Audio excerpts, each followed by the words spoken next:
अगर मैं अगले आईपीओ की बात करूं तो वो है आरडी इंडस्ट्रीज का आईपीओ, जो कि 5 से 7 अगस्त के लिए खुला हुआ है।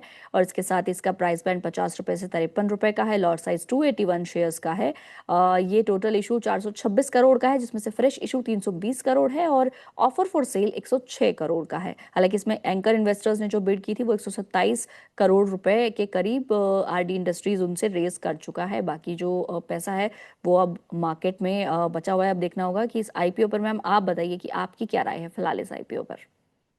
देखिए आरडी इंडस्ट्रीज की अगर हम बात करें तो बेसिकली ये वन ऑफ द इंडिया का लीडिंग रिसाइकलिंग है, और वो भी सेकेंडरी लेड यानी कि लेड रिसाइकलर ये एक कंपनी है जो कि मैन्युफैक्चर करती है प्योर लेड, और ये लेड अलॉयज को भी मैन्युफैक्चर करती है। कहाँ से करती है? फ्रॉम द यूज्ड बैटरीज जो रहती है उसमें से ये मैन्युफैक्चर करती है, या फिर दूसरे हमारे रिसाइकलेबल जो भी फीड स्टॉक होते हैं उसमें से करती है। अब अगर मैं कंपनी के यहाँ पे बिजनेस मॉडल की बात करूं तो मुझे लगा बिजनेस मॉडल काफी अच्छा है, क्योंकि ये वन ऑफ द लीडिंग या फिर ऑर्गेनाइज्ड जो लेड रिसाइकलर्स हैं उसमें सबसे one of the leading players के तौर पे आते हैं। दूसरी तरफ देखें तो एक्सपोर्ट से भी इनका लगभग 40% का रेवेन्यू एक्सपोर्ट मार्केट से आता है, तो अच्छी खासी एक्सपोर्ट मार्केट्स में इनकी प्रेजेंस है। और मेरे हिसाब से इनका जो एक मेजर कस्टमर बेस है वो अमरा राजा, जो हम सब जानते हैं लिस्टेड स्पेस में ये कंपनी है, वो इनका मेजर कस्टमर है, वहां से major part of the revenue आता है।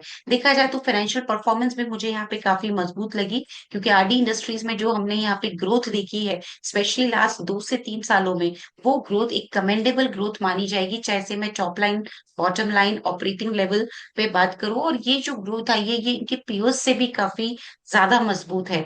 ग्रोथ वाइज काफी स्ट्रॉन्ग लगा, मार्जिन यहाँ पे अच्छे हैं।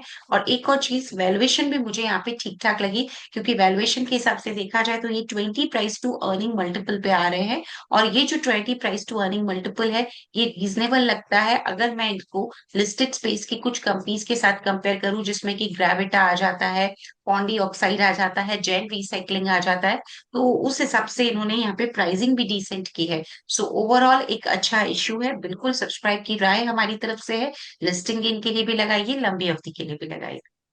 बिल्कुल, यानी कि इस आईपीओ पर मैम की राय लंबी अवधि और आईपीओ में लिस्टिंग गेन की भी उम्मीद जताई जा रही है। बिल्कुल, जैसे कि आपने कहा मैम, इनके कस्टमर्स ओवरऑल डोमेस्टिक और इंटरनेशनल मार्केट में हैं और करीबन 50 कस्टमर्स इनके दोनों मार्केट्स में हैं। 7 कंट्रीज में ये एक्सपोर्ट भी करते हैं: Singapore, Hong Kong, south Korea, Switzerland, UAE, इसके साथ जापान और अमेरिका में इनके एक्सपोर्ट बिजनेस भी काफ़ी अच्छा है। तो कंपनी मैम को काफ़ी अच्छी नज़र आ रही है।